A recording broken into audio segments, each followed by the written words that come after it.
I have submitted a fairly robust paper, and it's on the flash drive as 8B, and it's also up on the website. I'll be referring to the paper off and on through the presentation, so if you happen to have it in front of you, that will be handy. If you don't, I encourage you to look at it afterwards, again, both on the flash drive and up on the website. The slides are in neither place because I don't really use slides to convey substantive information. They're just more pretty pictures and a few highlights. I think I have a total of 8 slides. The first of which has a photograph I took yesterday afternoon on my iPhone, so I was really pleased to find a little bit of fall color up here in Vermont. So our topic for the next 90 minutes is minors, protecting minors.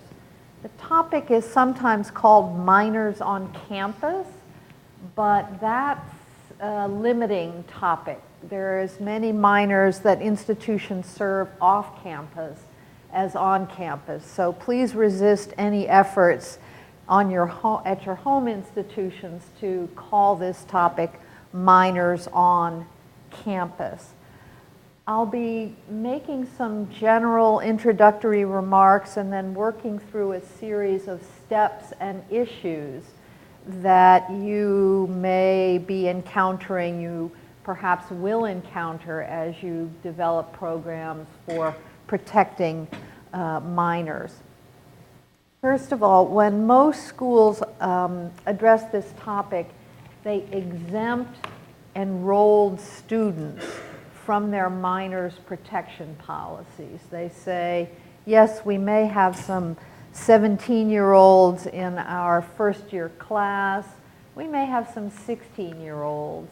When you get much younger than that, it is useful to put more protections around those young students who may be enrolled. So for the most part, we are exempting enrolled students. There are, however, 3 areas in which you really do need to treat anybody under your age of majority as a minor. And those are, number 1, signing liability releases and waivers.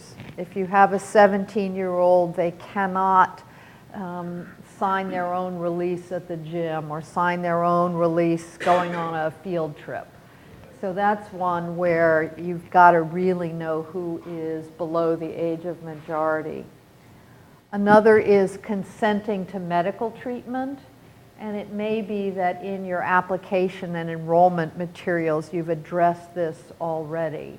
And those consents to medical treatment are largely a function of state law.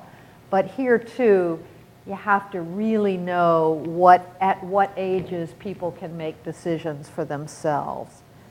And the third is the trickiest one. Some states require reporting sexual abuse of minors. And so if you have a 17-year-old enrolled student who is sexually abused, you may be under a state law mandate to report that to the child welfare authorities.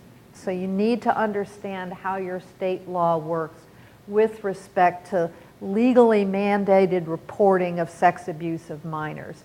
It may be that state law says if the minor is over 16 and sort of consents, statutory rape situations, you may not have to report under state law, but take this seriously.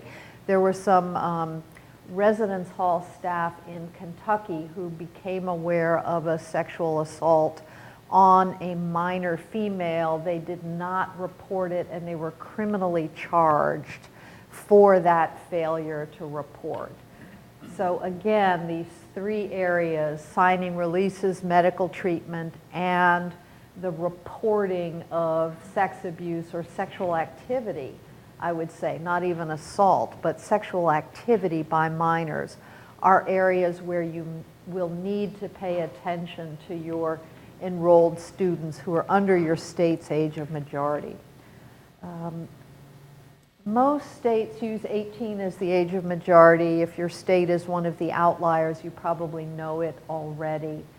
So just again, I cannot overemphasize the importance of state law in these issues. A lot of sessions at the conference focus on federal law, OCR, Title IX, that whole array. And there are some federal laws that relate to minors on campus, but there is much more state law.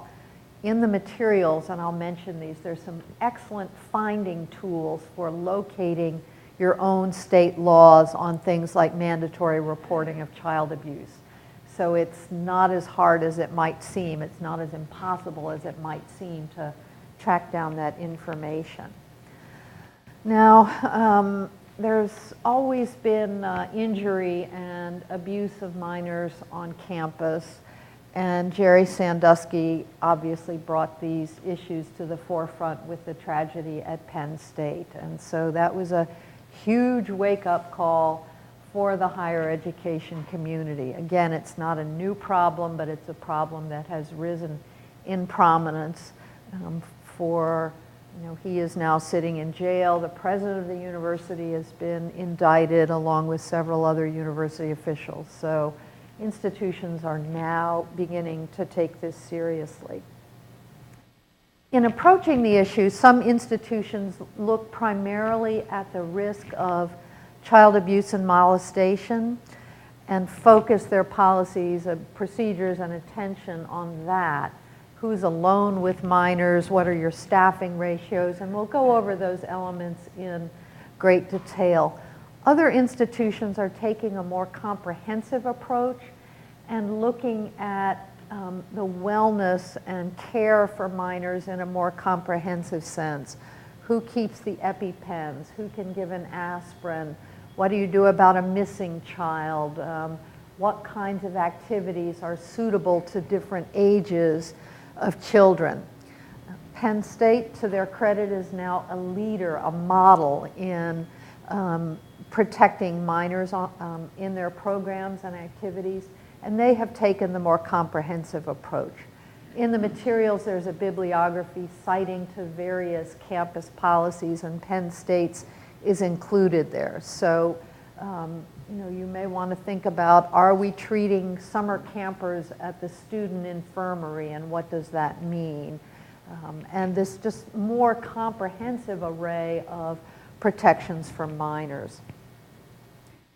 So there is a series of steps that I might draw to your attention, and your institutions may be at various stages in these steps, and I'd really welcome the opportunity to have some dialogue of sort of why you're here and what you're hoping to get out of this session. And actually, let me pause right now and say, please sing out, and I'll repeat for our worldwide audience, whether there are hot topics on your minds in this area. Anybody have a hot topic you're struggling with? The thousands of people in the room are intimidated by the numbers. Yes, sir. Well, I'm toying with the idea of making all of our employees mandated reporters. So how might that process work from the standpoint? All right. The question is whether all employees should be mandated reporters. Excellent point, and you might add to it, and all students. Who should be mandated reporters on the campus? Their legal requirements, and then do we want to supplement those with policy requirements? Yes? When you start to write one of these policies, the various constituencies, say, oh, we need this carved out, and this carved out. And then by the time you get to the end of writing the policy, the exceptions or the exemptions start to gobble up the policy. I mean, an example, at least on my campus, is so we have lots of high schoolers, we have lots of professors that take high schoolers under their wing and say, okay, you're welcome into my lab, okay? Well, if ever there was a situation that's ripe for abuse, it's kind of a closed lab setting. But because of pressure from faculty, we relented. And that's a bit of a carve-out, that particular setting, so I'm a little worried about that. Okay, so this comment is to the effect of how many exceptions do you make? There's so many disparate programs and activities across the campus, and people will come in with special pleading of, we don't want that rule to apply to us. And will you get to the point where there are more exceptions than there are rules, where the exceptions swallow up the principles that you're trying to advocate? And the comment cited specifically to researchers who invite high school students into their labs to do internships, and they sort of mentor the young people, and that's a common scenario.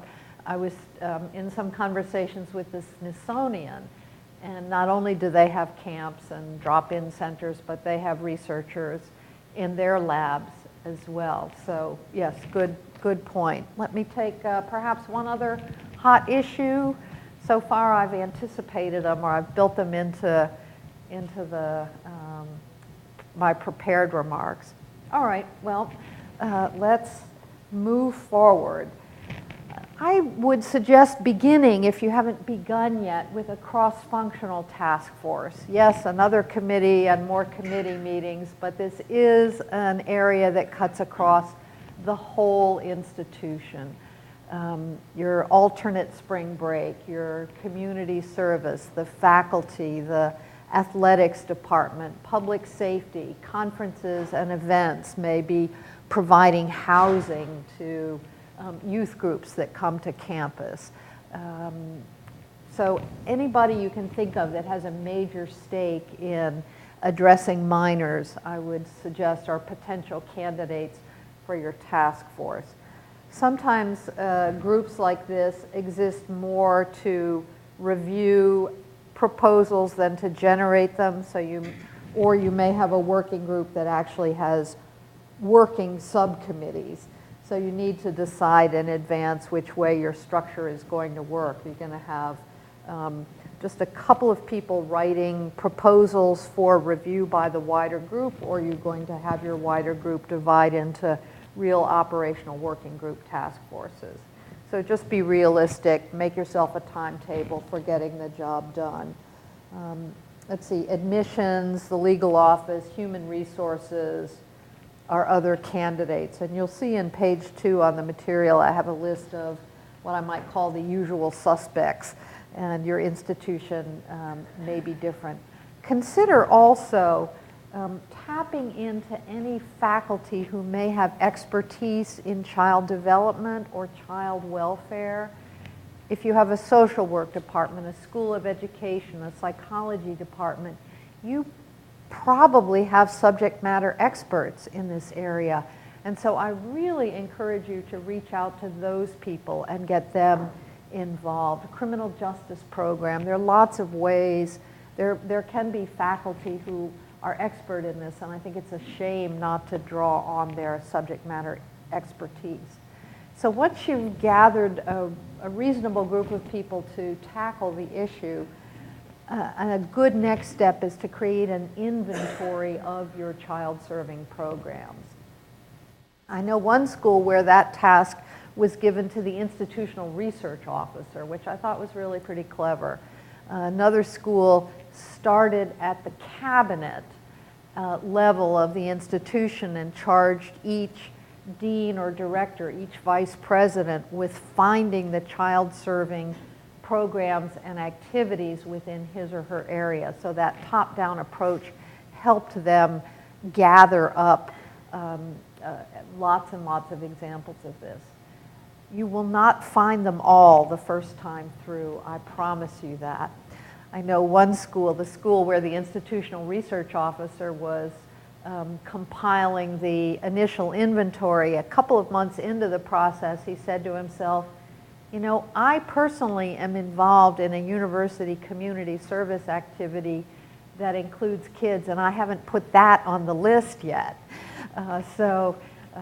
You have to think of all the odd places on campus, and again, in the outline, I have a list that goes from the the academic camps. We think of athletic camps, but do we think of academic camps? The bridge programs for high school students, a big brother, big sister, best buddies for children with disabilities, alternate spring break, or people going to Peru to work in an orphanage for a week. Well, if so, that's a child serving program. And you need to think about what kinds of policies you may want to apply. More and more schools have partnerships with K through 12 institutions. You might have a charter school that's associated with the with the campus. You may run a lab school. You may partner with public schools for a variety of purposes. So that is just so much more common than it was 25 years ago. Daycare centers, these formalized education programs. Student clinical experiences in healthcare, education, psychology, speech and hearing, music lessons, swimming lessons, the list goes on and on. Rutgers University did a survey and came up on their first pass with 450 youth serving programs, not including their 4-H clubs or Bring Your Child to Work Day. Now, let me just take some guesses. Can you guess how many minors, again, excluding enrolled students and those other categories I just named, anybody care to venture a guess as to how many youth Rutgers serves in a year? Anybody think it's more than 10,000? Raise your hand if you think it's more than 10,000. Okay, raise your hand if you think it's more than 25,000. Okay, we've got 3 or 4 hands in the room. Raise your hand if you think it's more than 50,000. Got 1 hand in the room, 2 hands in the room, 3 hands. All right, do I hear more than 65,000? Going once, going twice. Nobody's raising a hand there. The answer is 71,000 minors a year. Rutgers realized they were interacting with, excluding Bring Your Child to Work, enrolled undergraduates, 4-H clubs. So these can be all around the institution and also in the community and indeed in the world. So there are going to be more than you thought, even at your own institutions. Now the legal backdrop for minors protection programs, as I mentioned, is primarily state law. There are some federal laws that apply. You have child labor laws, and so if you're compensating children, there are certain restrictions that federal law imposes on ages of children, the hours they can work, and their opportunities to work with hazardous equipment, which includes electric power tools, even climbing ladders is hazardous from the Department of Labor standpoint. So just check with HR on whether there are minors who are employed and whether HR is aware of those child labor laws. There are also federal laws regarding child pornography. And indeed, although this was not an element of the Sandusky case, I hazard the prediction that child pornography is actually more likely than child abuse on your campuses. So your IT folks in some states are mandatory reporters, as film developers are. Not that anybody uses film developers any longer. There's an emeritus professor from the Wharton School at the University of Pennsylvania who is sitting in jail for a very long time because his personal computer that he brought back from a trip was found to have child pornography on it. He had made many trips to Thailand, and that's a suspect destination. One of his academic specialties was marketing to children. And so he did research both here and abroad and used that to advance his prurient interests. So child pornography is a reality, unfortunately, covered in the Chronicle and inside higher education. The Clery Act applies to crimes against children. Penn State and other schools have found themselves in trouble over the prospect that they may not have reported these assaults on children under the Clery Act. And I think it's not too much of an exaggeration when I heard that the Department of Education wanted Penn State's Clery Act reports and logs and so forth for some long time period, and the truck backed up at the loading dock on campus, and just boxes and boxes of documents were produced. There's also a federal law called COPPA, the Children's Online Privacy Protection Act of 1998, and this is one I am learning about myself. There were some provisions that were effective last July. The statute essentially exempts nonprofit organizations. It applies to websites that are either targeted to people 13 and under or are known to be visited by people 13 and under. One suggestion would be if you're advertising your camps through the website, or you're allowing outside camps to use your website, target those websites more to adults than to the potential campers.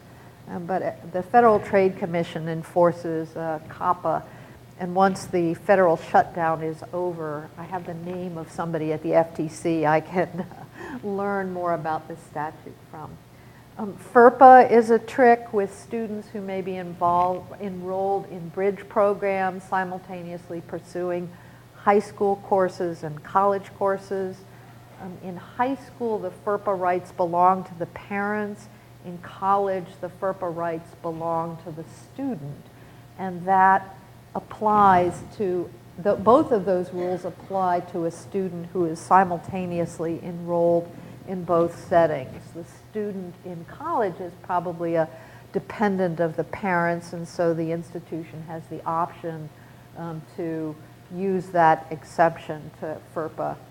And one possibility is including in your application materials for a bridge program a FERPA consent form for the student to sign. Query whether the student has the legal capacity to sign a consent form if the student is under 18 under state law, but I hadn't thought of that one until just now. I think they probably can. If they're enrolled in college, let them sign the FERPA consent. HIPAA can come up if your infirmary is treating students and then billing the student's insurance company. There may be a speech and hearing clinic on campus that serves children and has some HIPAA applications. I said there's more state law, but there really is a lot of federal law as well covered in the outline. And I'm up to page 5 now if you're looking at the outline online. Research, human subject research involving children. Again, your psychology department, your school of education, other parts of your university may use children as research subjects. Here, there are federal regulations on eliciting consent from the parents and assent from the child subject that's geared to the cognitive maturity of the child. The gap that I have confirmed in the federal structure for child protection, for research on children, is protecting the child during the research protocol. Is the child ever alone with the researcher? Are the parents invited to watch through a one-way mirror, two-way mirror? And this is something that can be addressed in institutional protocols. I would also consider putting it into your consent forms that your child may be alone with a researcher as another layer of protection for those children. Now, I gather that Penn State is developing some institutional protocols on research involving children that supplement the federal protocols, and I'm eager to see those, but they haven't been released in final form yet. This is an area where if your institution does research involving children and wants to address this issue, you will get pushback from the researchers who will say, we're already complying with what's called the common rule. We already do these 20 things with research involving children, and you may just need to say, here are the 22nd and 23rd things, 21st and 22nd things, whatever, I've gotten my math wrong, that we require as additional safeguards for children involved in research. This may seem like overkill to you, but there are enough pediatricians who've been accused and convicted of child abuse that it's not a reach. The former president of the American Academy of Child and Adolescent Psychiatry turned out to be a child abuser himself. So research is real. The feds, to my mind, have left a gap in this area that institutions themselves may wish to fill. So if you have TV stations or radio stations, you may have obligations for children's programming. And that exhausts my short list of federal law affecting children in universities. Now, when we get to state law, number one is child abuse reporting. And this was the underpinning of the tragedy at Penn State. There are two flavors, really, of state laws, two variations in state laws that apply to child abuse reporting. On the one hand, there are about 18 states that make everybody a mandatory reporter of known or suspected child abuse. So it doesn't matter what kind of relationship you have with that family or that child. If you suspect that something fishy is going on, if you have that reasonable suspicion, you are obligated to report to child welfare authorities, or in some cases to law enforcement in the state. So you need to know whether your state is that flavor or the other flavor. The other flavor, the more dominant model, is that certain categories of people are designated as mandated reporters of child abuse.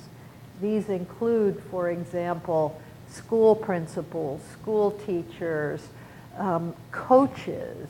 It may include healthcare professionals, lists of those kinds of people. Several states have amended their laws recently to explicitly include all higher education personnel among the lists of mandated reporters. Now, the National Conference on State Legislatures does a really terrific job of tracking this kind of legislation, both proposed and adopted. And in the bibliography in my materials, I give you the website where you can be up to the minute on what may be happening in your state on child abuse and child welfare legislation. The state of Florida, for example, not only has higher education personnel as mandated child reporters, they imposed imposed a fine on higher education people who fail to report. Anybody here from Florida or happen to know what the fine is? All right, we'll do another auction. Who thinks the fine is $10,000? Raise your hand if it's at least $10,000. Okay, I've got 3 hands among the hundreds of people in the room. I think it's more than $50,000. Anybody? Okay, I got 4 hands on that one, 5, all right. Anybody think it's more than $100,000, the fine if you fail to report? I got 1. It's $1 million fine that the state of Florida imposed on higher education personnel. And I see a former prosecutor in the room going, my God, silently, I'm lip reading here. So talk about overreaction in a state legislature. And so now the Florida schools, and it doesn't even say in Florida that if 3 people know about it and they know that one of those 3 has reported, it doesn't let the other 2 off the hook. And so they're just trying to flood the state child welfare agency with reports so that there might be some relief from this reporting obligation. So we have state child abuse reporting laws. You really need to know what is going on in your state. And then we'll discuss later the issue of broadening beyond the state law if you're in that second flavor of states where there are certain designated categories. As an institution, you can make a judgment that you would prefer to have everybody be a mandated reporter. And I'll just jump ahead and say that Penn State has made that decision. They're in one of the states with designated mandated reporters, but their policy now says everybody, the first thing you do is call the state child welfare agency. We're not going to monkey around with this. Now, another area of state regulation is camping. And so you may find that the camps that you run need to be licensed, for example. It may depend on what kind of camp it is. The licensing requirements may depend on how long the camp runs or whether it's in a rural setting or an urban setting. California regulates what they call organized camps. There are a couple of states that don't regulate camps. Florida and Washington State don't require any kind of licensure for camps. I think some universities have been operating camps without close regard to these state laws. New Hampshire, for example, requires a license for a youth recreation camp. Does that sound like an athletic camp on campus? Well, if you read the details, my recollection is that it does. So you need to know the camping regulations. And here, I found another great website. The American Camp Association has a website with public access to state-by-state regulation on camps. So look at the bibliography in the materials. Make sure both your athletic camps and your academic camps know whether they're subject to any licensing, hygiene, other kinds of state regulations, and get them to toe the line. Now, another area of state regulation is criminal background checks. When people start thinking about minors, protecting minors, oftentimes their thoughts go first to criminal background checks. If we do that, we'll solve the problem. In a few minutes, I'll tell you why that's not necessarily the case. But you also need to know your state laws, and there are some federal laws on the use of criminal background checks. New York, for example, has more restrictions on using criminal history than some other states do. So at least know how your state may regulate the use of criminal backgrounds in making employment decisions. Another area that's not as well defined but can leap up to bite you is transportation. There are some states that say you cannot transport groups of people under X age in a certain kind of vehicle, and it might be a 15-passenger van. There are some states that regulate how many or whether kids can ride in the back of a pickup truck, which is a bad idea to begin with, but it may be okay under state law, and your agricultural extension service may have some practices of kids riding in the backs of pickup trucks.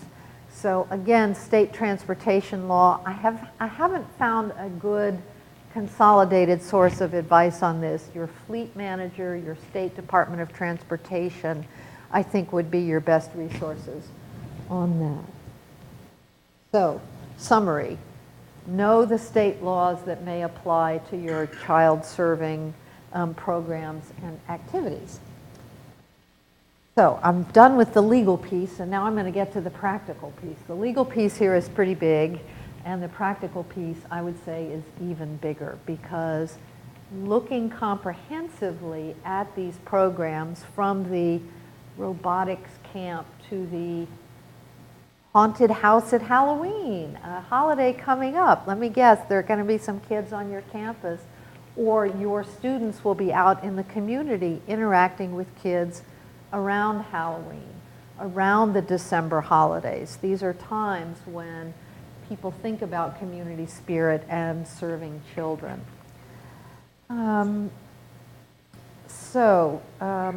You have a lot of these programs existing already, I guarantee you that. I also guarantee you that for the most part they're operating autonomously. So how are you going to develop policies and procedures that would apply to all or most of them without enough exceptions that they swallow up the rules? First and foremost in preventing child abuse and molestation are screening and selection procedures. I'm using a term here that goes beyond criminal background checks. I'm talking about screening and selection. There's a very good study from the U.S. Department of Education from 1998 on protecting youth in child-serving programs. And it asserts the proposition that a written application, an interview, a reference check are critical elements in choosing people to work with minors. So if you start from that premise, then you have to apply it to the variety of circumstances on campus. What does a written application form mean when somebody is volunteering for a one-day Special Olympics program? You're not going to do personal interviews with those people. You're not necessarily going to do reference checks on all of them. So a one-day activity that involves a lot of different kinds of volunteers, you may want to put other screening procedures in place. I told you I had only a few slides, and I'm going to make good on that. I had a couple more pictures. This is a reminder to myself, and I'll get back to screening and selection. This is a reminder that child-on-child sexual assault is perhaps more common than adult-on-child sexual assault. So as you develop procedures, don't forget about that possibility. When kids are unsupervised, and there's some court cases on this, when kids are unsupervised, bad things can happen. There was one where at a camp, the bus dropped 3 kids off at the wrong building. So the kids were unsupervised, and these were teenagers, and the female was sexually assaulted by one or maybe both of the males, having been dropped off at a locked building instead of at the building where they would have had their program. So youth-on-youth abuse is a reality. Okay, only 3 to 4% of child molesters even have a criminal background. Jerry Sandusky did not have a criminal background at the point when he was seen to be molesting kids on the Penn State campus. So criminal background checks are not the perfect solution in this area, even though in the mind of the public, when you get in front of a jury, the first question will be, did you do criminal background checks? The answer may be yes, or it may be no, but we did some other kinds of checks. You need to have a reasonable answer for how you're screening people for working with minors. I am less concerned, frankly, about somebody a student or an adult who goes into a school system to tutor kids, because that school system probably has screening procedures in place, may already require a background check for that student. So activities in public or private schools, to me, are less worrisome than the students who go tutor at the soup kitchen in the after-school program, the small nonprofit that may itself not have a good handle on these sets of issues.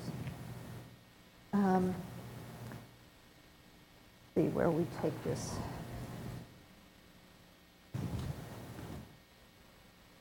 So you have your basic screening of a written application, an interview, and a reference check. You may want to use that as the gold standard for the people who are going to have the most extensive contact with children, who are paid to have contact with children, who will be alone with children.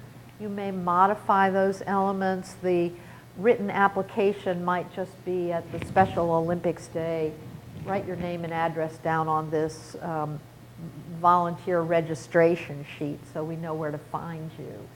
And by the way, don't be alone with kids. Stay with a certified supervisor of kids today.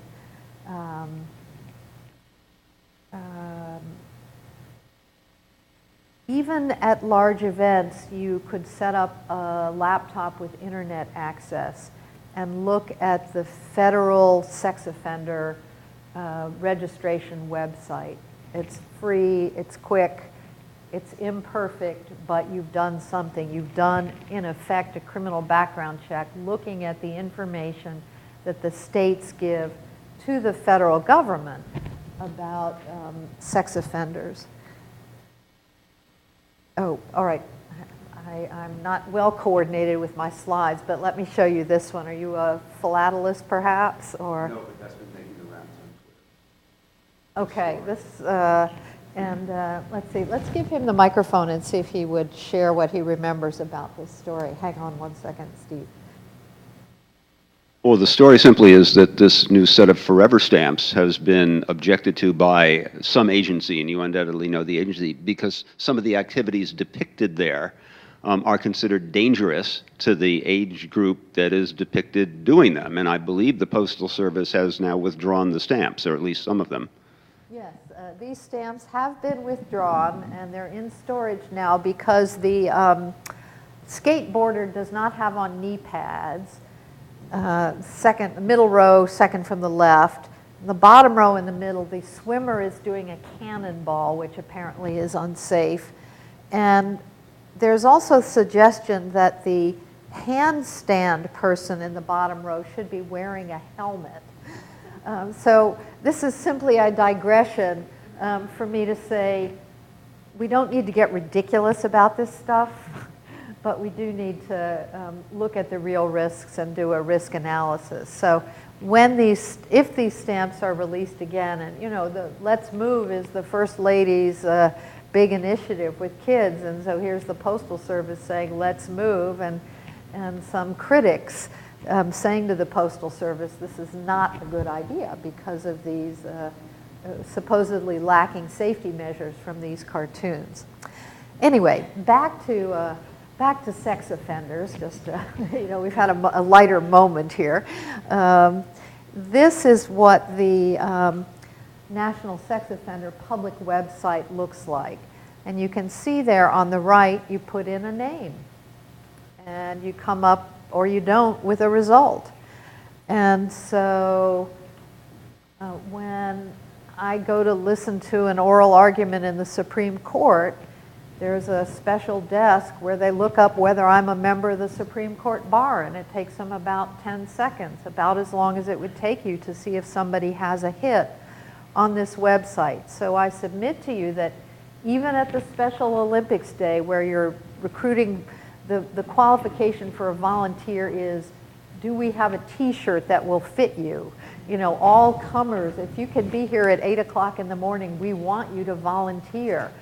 It could be possible to do this, to have them fill out a form, what's your name and address and phone number, and we're going to run your name through this database. And then you've done something. You have something to tell the jury if something goes amiss. Just a footnote on Special Olympics. I've been using them as an example because they do these big one-day events at a lot of campuses and their recreation facilities. Their youth protection protocols include certain individuals who are certified, have gone through a lot of training and clearances. And so those are the sort of supervisory volunteers who then oversee the community volunteers. So the community volunteers will not be alone with children, will not have that possibility. There may be other groups that bring lots of kids to your campus who don't have that same degree of sophistication, the same kind of sophistication that a public school might have. The Girl Guides Track and Field Day may also welcome any comer to volunteer. You know, if you'll show up at 8 o'clock and work for a T-shirt. We want you to volunteer in our youth serving program. Now, in the materials, I do cite to that Justice Department report I mentioned that talks about the value of applications, interviews, and reference checks. One modification for students might be looking at their disciplinary records or their academic records to see if they're on the straight and narrow or not. I digress here another moment to say that child molesters are con artists. They are people you would trust. They are people you would not think would engage in this kind of activity, and that compounds the challenge and heightens the need for vigilance of behavior in programs. Do we have any questions on background checks? Everybody's focused, all wrapped up around criminal background checks. And I think I've given you some alternatives. A criminal background check, I talked to one school in Texas that was doing criminal background checks for $1.96 a name. And I thought, what in the world are they buying for $1.96?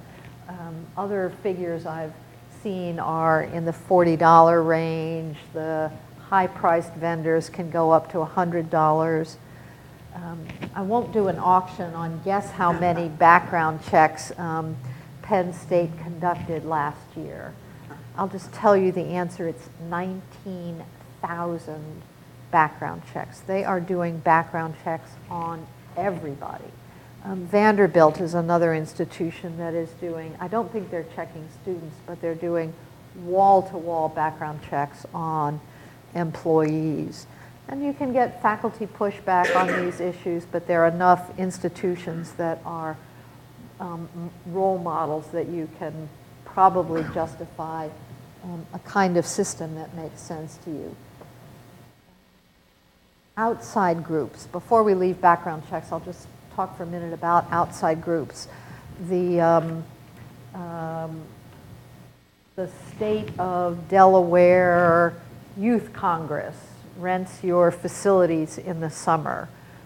What are you going to put in their contract? What are you going to require of them for background checks for their staff? And what policies and procedures do you want to impose on them? You do that contractually. I think Georgetown University, which I have in the bibliography, is a good model on that. They have publicly available their outside group contractual requirements and their background check requirements, again, for outside groups. You get into the question of whether a camp run by one of your own athletic coaches is an outside group or an inside group, and you'll likely get some pushback from your coaches who see the camps as a source of revenue to them, and anything that imposes additional costs on them, such as background checks, they may push back against. I know one school that phased in the background checks for staff of their own coaches' athletic camps so that the coaches could build those added costs into the costs to campers. So there are a variety of ways to deal with these issues. And we have a question right here, a comment. Hi, I'm wondering about, for example, faculty who were hired and a background check was conducted, but they weren't hired to work with minors at the time, and then their role changed. Is it advisable to update their background check under those circumstances if they were going to start working at a summer camp for the college, that kind of thing? I would say so. If you're either requiring background checks for everybody or for people who have the more extensive contact with minors, I would want a relatively recent background check. And if someone was hired 20 years ago and had a background check, you might want to think about repeating background checks. Typical time periods are every 3 or 4 years. I think Penn State is doing them annually on everybody. And also having an institutional rule requiring your faculty and staff, any employee, to report an arrest within 72 hours so that you can track what's going on with your current people. So just one 20-year-old background check, I would say, would not be satisfactory to that jury that's going to say, so did you do a background check on this person? And the answer is, well, we did one 5, 10, 15 years ago. Not good enough in this era, unfortunately. Other questions on background checks, and we'll move on. Okay, let's move it.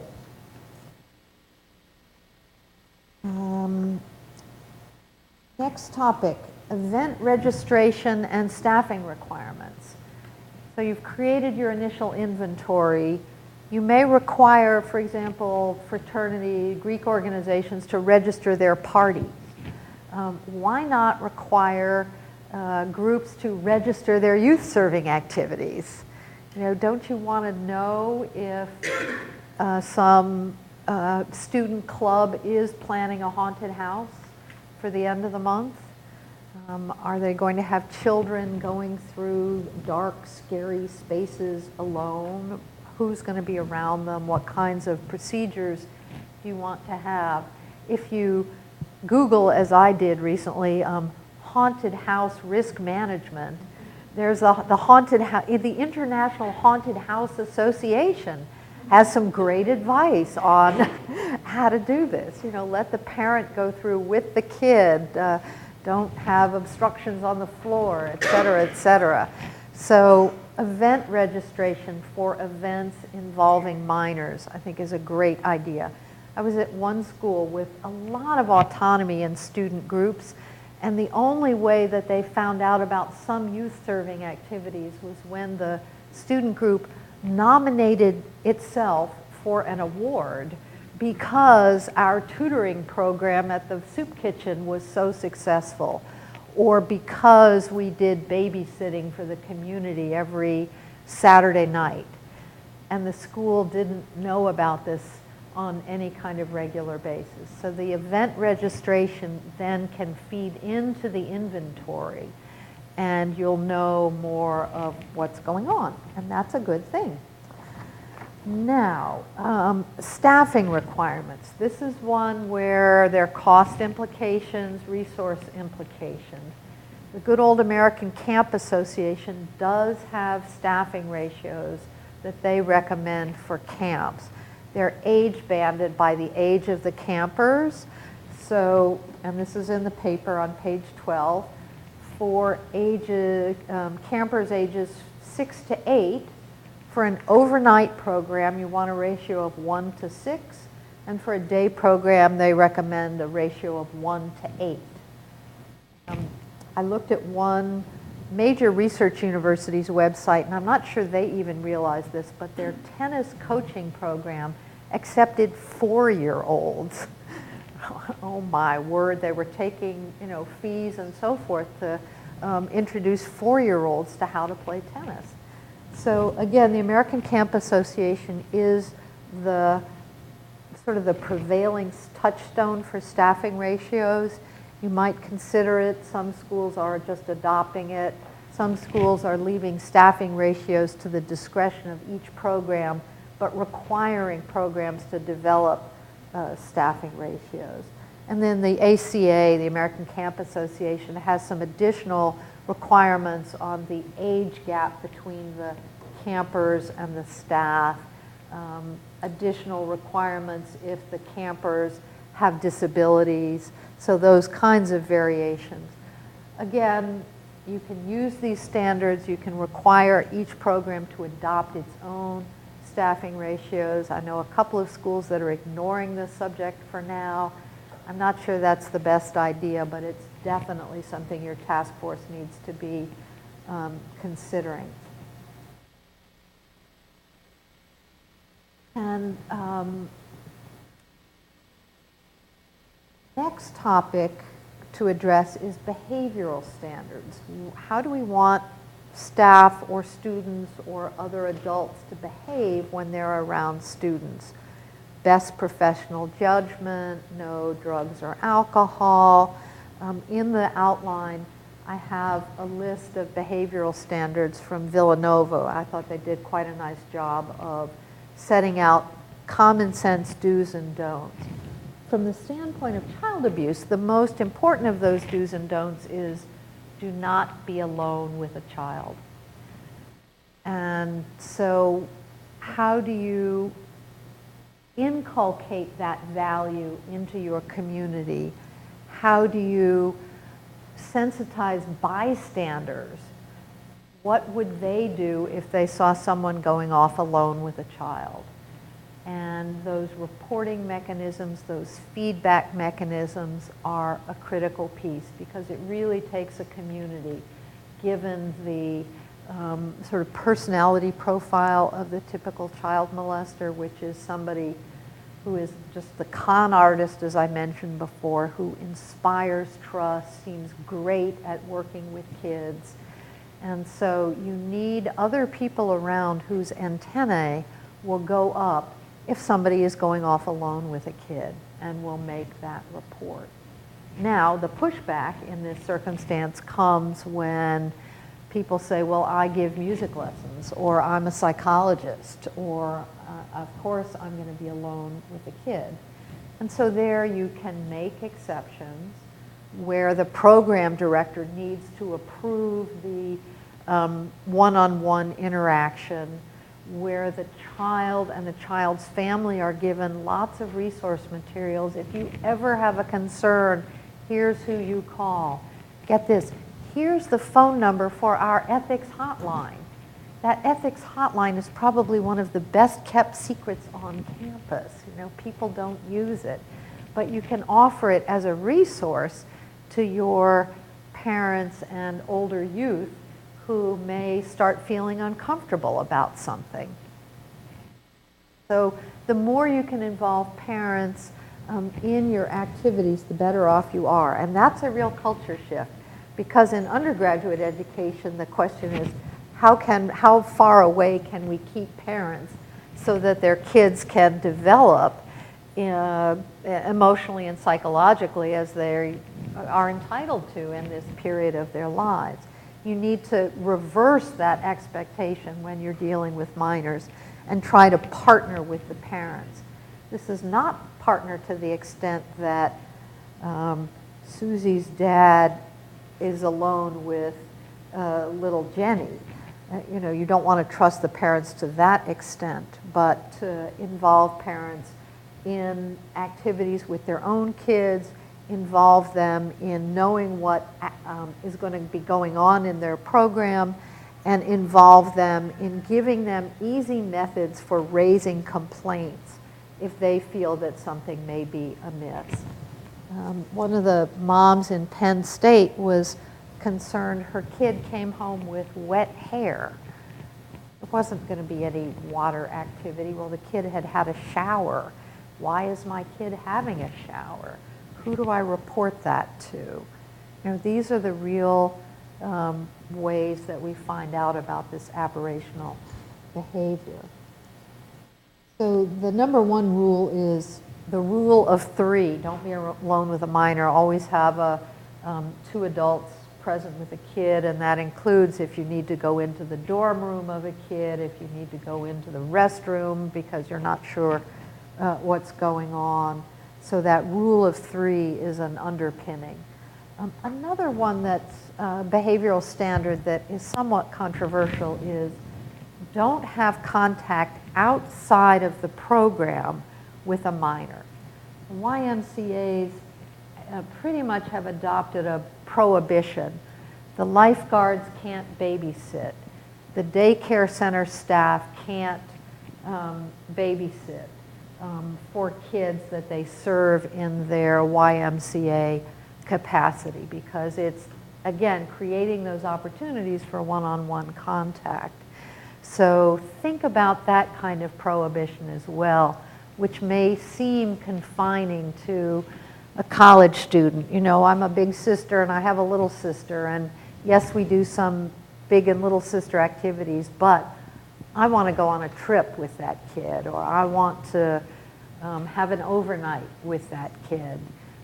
Things that aren't sanctioned by the organization, or that just feel weird, feel beyond the scope of the tutoring or the soup kitchen or the working in the orphanage. you need to monitor those kinds of behaviors. Okay, and let me have a sip of water. Just pause to see if anybody has a question, and we have a comment or question back here. Looking at your, thank you. I'm looking at your list of don'ts on page 13, and you indicate don't sleep in the same accommodations with a minor unless you are a parent or guardian of the minor. And I'm wondering if that's one of those damned if you do, damned if you don't situations, to the extent that, you know, if you don't have an adult, let's say a program adult in close proximity, then you're allowing for all sorts of mischief and horseplay to go on, unsupervised mischief and horseplay to go on. And are you sleeping in the same room with a minor or on the same hallway as the minor?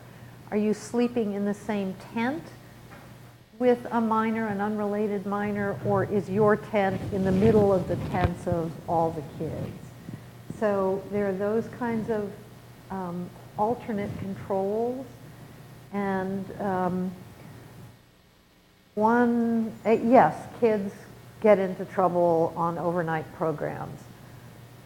Having one adult sleep with one unrelated kid is not a very comprehensive solution to those kinds of problems. So I'd talk to the program people and develop monitoring. There are places that have monitors walk the halls at night, walk the stairwells. The Citadel had some protocols for that kind of thing. There are places where you put the little piece of colored tape on the outside of the dorm rooms where the kids are sleeping as a check of whether they're actually staying in those rooms at night. So again, there can be variations on these for special situations, but as a general don't sleep with an unrelated kid in the same tent, dorm room. You know, it's just not a good idea. I agree, you know, in terms of one-on-one, you'd never want to allow that. Let's say it's 5 or 6 kids in a room. Is it problematic under those circumstances? Much less. And I think when the American Camp Association says overnight staffing ratios, they would expect an adult to be sleeping with 5 or 6 5-year-olds out in the middle of the woods. It would be irresponsible, perhaps, not to do that. Kid wakes up in the night, is wandering around. So there are good sources of advice like the YMCAs and like the American Camp Association who may have thought more deeply about these issues. Even your own staff who may take youth groups off campus.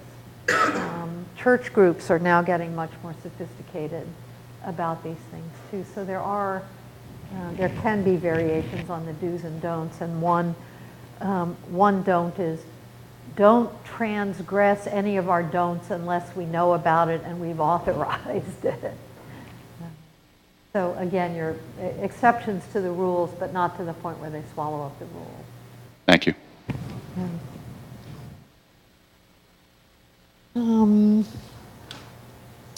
All right, my next topic here is going back to your original question of establishing reporting and response protocols for child abuse or neglect. State law typically speaks to abuse or neglect.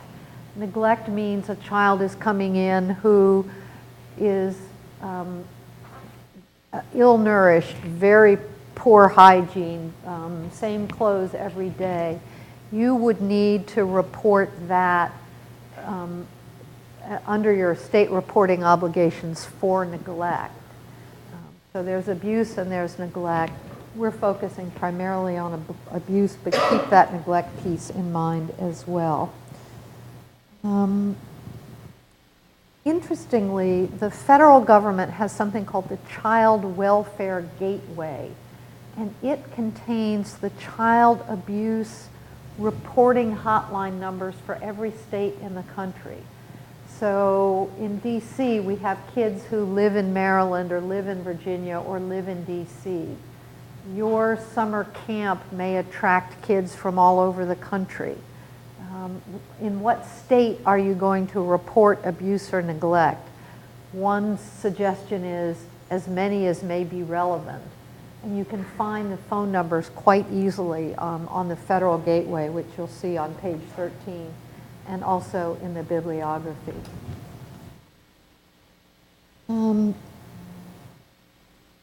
In the materials, I include Auburn University's protocol for reporting. Like Penn State, Auburn now requires everybody to report child abuse and neglect. One common system, you get then into the question, once you establish that, if you want to have that as your policy, broader than state law, you get to the question of, do you want them to report to the state first, or do you want them to report to the campus first? And typically the answer is report to the state first. That's the Penn State approach. So I consider that to be a minor detail. So just look at Auburn, look at Penn State if you're planning or anticipating making everybody a mandatory reporter of child abuse. Yeah, a question over here. Comment. California, you have to report to the county that you suspect that the infraction took cause in. So if we're in San Bernardino County, and if the student lives in Riverside County, and we believe that the abuse is going on in Riverside, you call Riverside County. So you're right, you have to go to the states, but if you ever make reports, it is very arduous and tedious, and it takes a while. So there's a lot more practice to this. Right, and one thing I suggest, sometimes people are afraid to report, and so practice. Have somebody write about what it's like, the questions you'll be asked. Bring somebody in from the child welfare agency to describe how they use the information that you report. It's one of those situations where the government can be your friend and can be the friend of kids, and so consider it to be a resource, a positive, even though there may be some burdens associated with it. Right. And in a good faith effort, Right. Virtually every state has protection from liability for somebody who in good faith makes a report, even if that report turns out to be incorrect. So the bias should definitely be in favor of reporting. Now, a couple of schools have faced a very challenging question. An adult comes in, say somebody who's 20, 25, and says, I was abused as a minor at your camp or in your lab school, and I want you to know about it. And here's who did it, and here's what happened to me, but I don't want to report to the state child welfare authorities. This is a hybrid situation. When the abuse involves a child, the presumption is you report. There is no discretion. You've got that obligation if you're within the state law. For adults, if someone comes to you and says, I've been sexually assaulted, I don't choose to go to law enforcement, you leave that decision to the adult. We've all been very well versed in that in the student affairs and legal arenas. But this hybrid situation is somebody who comes in as an adult and says, I was abused as a child.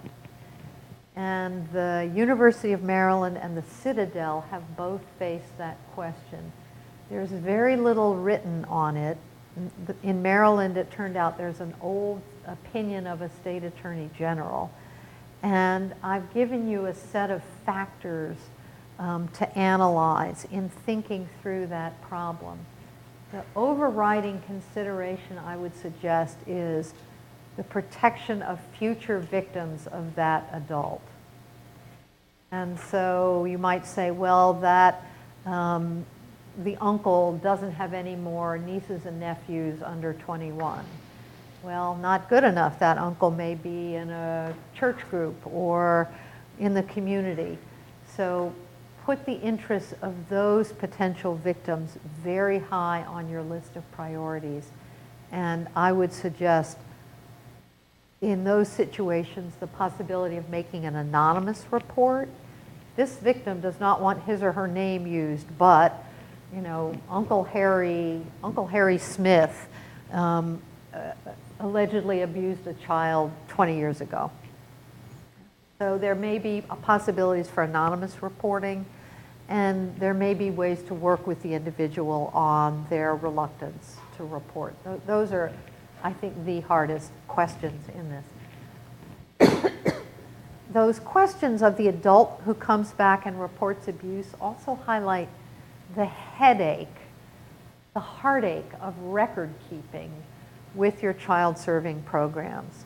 So you've done a background check, so you've kept rosters, so you've done training, and we'll talk briefly about training in a few minutes. You're going to need to keep those records for as long as the statute of limitations of civil liability for child abuse. In some states, that's an unlimited period of time. In other states, it may be 15 years past the time when the adult realizes that abuse occurs, or 10 or 15 years after the person reaches the age of majority. So you're going to have to keep those records from your camps, from your soup kitchen tutoring programs, from the haunted house, for a very long period of time that's tied to the statute of limitations in the state. And I see one person blanching, is going, wow, back there. But it's the reality. You know, I've talked to university attorneys, several of them, who were climbing around in the attic with the cobwebs to see what they could find about the youth serving program that occurred 20 years ago. There was one university president that was a child abusing priest. So these things can come up many years later. And this is one of the reasons that I urge institutions to appoint a coordinator for child serving programs. Maybe part-time, maybe full-time. If Rutgers has 450 programs and 71,000 minors, they're going to need at least one full-time person, not to do all this work, to create all the records, but to make sure that the programs are following the policies, and then to have a really robust centralized record-keeping system.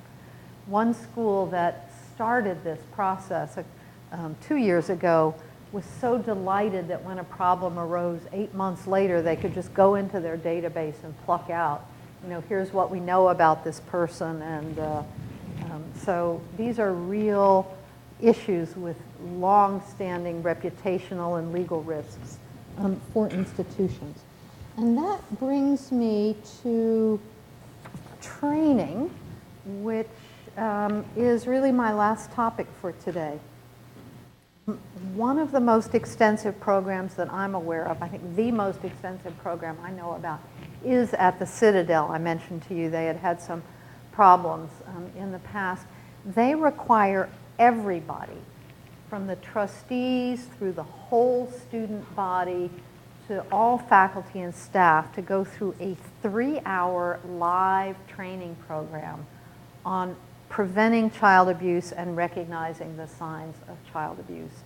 So they have made this huge commitment of time and energy to this topic. Other schools are differentiating between people who have extensive contact with minors and people who may have more incidental contact with minors. At Georgetown University, everybody who has contact with minors needs to read a 7-page information packet on what are the signs of child abuse, how do we report abuse, who's required to report abuse, what are our behavioral do's and don'ts. And then they sign a certification that I received this and I read it, and that certification is filed in the database that's then going to be kept for decades going forward. Rutgers is looking at developing online training, because with that vast scope, there would be enormous difficulty in doing face-to-face training. You may want face-to-face training for your program directors or for your key people who will have the most contact, and then some kind of supplemental information packet or online training with others who will be having contact with minors.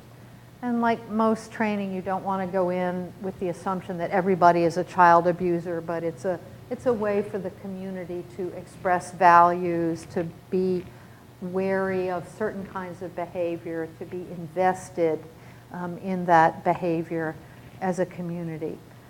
Again, in the materials, I have given you some sample training resources, University of Florida, the Georgetown information packet. There's a lot of this under development.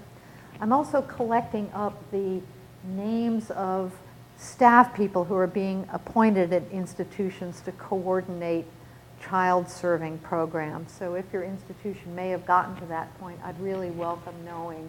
We have a little monthly phone call kind of thing going among those people who are newly appointed to these new positions at Penn State, the University of Florida, Duke, Dartmouth, Texas A&M, University of Connecticut, and the list is growing as the months go on. So it's a hard topic, it's a new topic, it takes a lot of work, it takes a lot of resources. The goal is not to cut back from youth serving programs, that's not the motivation for this. There may be some outlier programs where you decide we simply cannot manage this in a suitable way, so we'll either have to put more resources into it or shut it down. That's not the desired outcome, but it may be the outcome in certain kinds of situations. So I have spoken my piece. I've shown you my slides, and Marcia has a comment or question here. A quick question. For those universities now that have hired people to look into this, to coordinate it, to whom do they typically report? Is it through student life? Is it through public safety? There is no one model yet. A couple of people are in conferences and events because they're the ones that are the biggest gatekeepers of children coming to campus. One is in the general counsel's office. At Penn State, I think in risk management. So again, there's no one model. It's sort of like, where does the risk manager report? And if you have one place on campus, like the education department, it could be there. I've also suggested to some schools that you could take a faculty member with the subject matter expertise and have them create the office and staff it with some postdocs and have an ongoing system where a faculty member has some release time and could use resources in the department, graduate students, postdocs, but there is no one place. Again, use your existing resources. Don't ignore, if you have a medical school, you have pediatricians. If you have a social work school, you have people who know this area well. And so draw them in as resources, and they may have some ideas about where to house it within the institution. I think I'll ignore the sea of hands that are still waving in the room and say that I'll be here afterwards for comments and questions. I wish you all a good end of the conference and good journeys, and please feel free. My email is around. Please feel free to call me or email me if you just want to ask me a quick question. I've sort of unwittingly become a go-to person on this topic. I didn't seek it out. It has come to me. So feel free to come to me with questions such as how to deal with the pushback from the researchers. I guess I didn't address that too well. There's one school, okay, I've adjourned, but I'm going to revoke the adjournment just to answer this question of the researchers who supervise interns. There's one school that says you now need to have 2 people in the room. And a researcher was saying to me, I cannot cope with this. I'm not going to take students anymore. We have equipment all over the place. I can't guarantee there will always be 2 adults there. I offered as an alternative, the students' parents could come.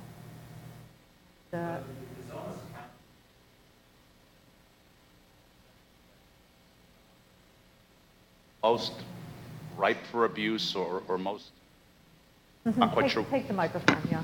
that the setting that is somewhat most subject to abuse just because of its, the physical layout of it, lab space that's behind a closed door with no window, and it's small, okay?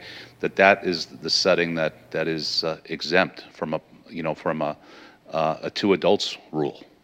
And yeah, video monitoring, webcam, another. There'd be tremendous pushback on that, just Right. on the basis of cost, because there are probably, I come from a large public institution, a large public research institution, and, undoubtedly, we're talking about hundreds of lab spaces that might fit that description. Right, so have 2 interns instead of 1 intern so that they work together and they come on the same schedule.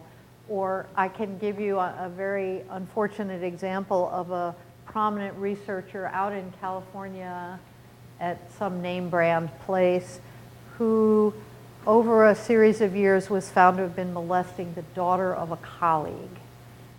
So researchers are not exempt from this bad behavior, and so ask them for advice on how to solve the problem. Well, you addressed it to a certain degree by saying earlier that if something like that is going to be exempted, that it be exempted with program director approval. And of course, there probably still is a protection left in place because of the background checks, assuming it's current. And also, there's one music conservatory that has a big pre-college division, and they send some students into the homes of their instructors. Itzhak Perlman does not teach the violin students at the conservatory. The pre-college students go there, and so they wrote up a release form for the parents that says, I understand that my kid is going to be in the home of the teacher and the school is not able to supervise in that setting. And so with teenage students, there are certainly risks. You can talk to the students, you can talk to the parents, have that release signed, and make sure those students know what to do if there's something that makes them uncomfortable. Meet with them occasionally, or have support for them. All right, now we're really adjourned. I thank you all and wish you good journeys.